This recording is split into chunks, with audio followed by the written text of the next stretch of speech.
যেখানে বাঘের ভয় সেখানেই রাত হয়। পিএসজির জন্য এমন কিছুই ঘটে গেছে সুপার কাপের ফাইনালে।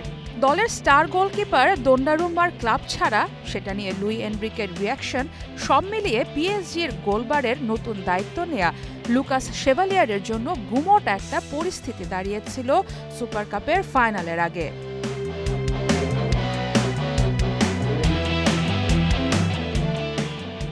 এমন একটা সময় লুকাস উতরে গেলেন তুড়ি মেরে। হটস্পারের ঝড়ের মাঝে নিজ দৃঢ়তায় পিএসজি প্রথমবারের মতো সুপার কাপ জিতল টাই ব্রেকারে গিয়ে। গোলকিপার নিয়ে আলোচনা থামিয়ে দিয়েছেন লুকাস, আর তাতে নিশ্চিতভাবে হাফ ছেড়েছেন লুই এনরিকে। ম্যাচ শেষে প্রশংসায় পঞ্চমুখ হয়েছেন তার।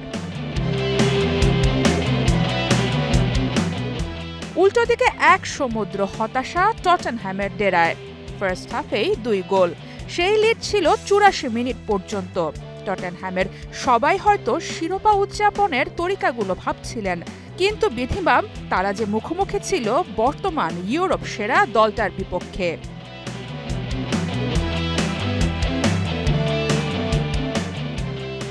আশি মিনিটে বদলি নামা লি কাং ইন পিএসজির হয়ে প্রথম স্কোরটা করে দেন 84 মিনিটে। এর পরের 11 মিনিটে পিএসজি ঝড় তোলে স্পারের হাফে। যোগ করার সময়ের 4র্থ মিনিটে রামোসের গোলে উল্লাসে ফেটে পড়ে জার্মেইরা। পরের গল্পটা শেভালিয়ারের জন্য। পিএসজি শুরুতে পেনাল্টি মিস করলেও স্পার্সদের 2 শট ঠেকিয়ে অবিশ্বাস্য এক ফিরে আসার গল্প লিখেছে লুই এনরিকের ছেলেরা।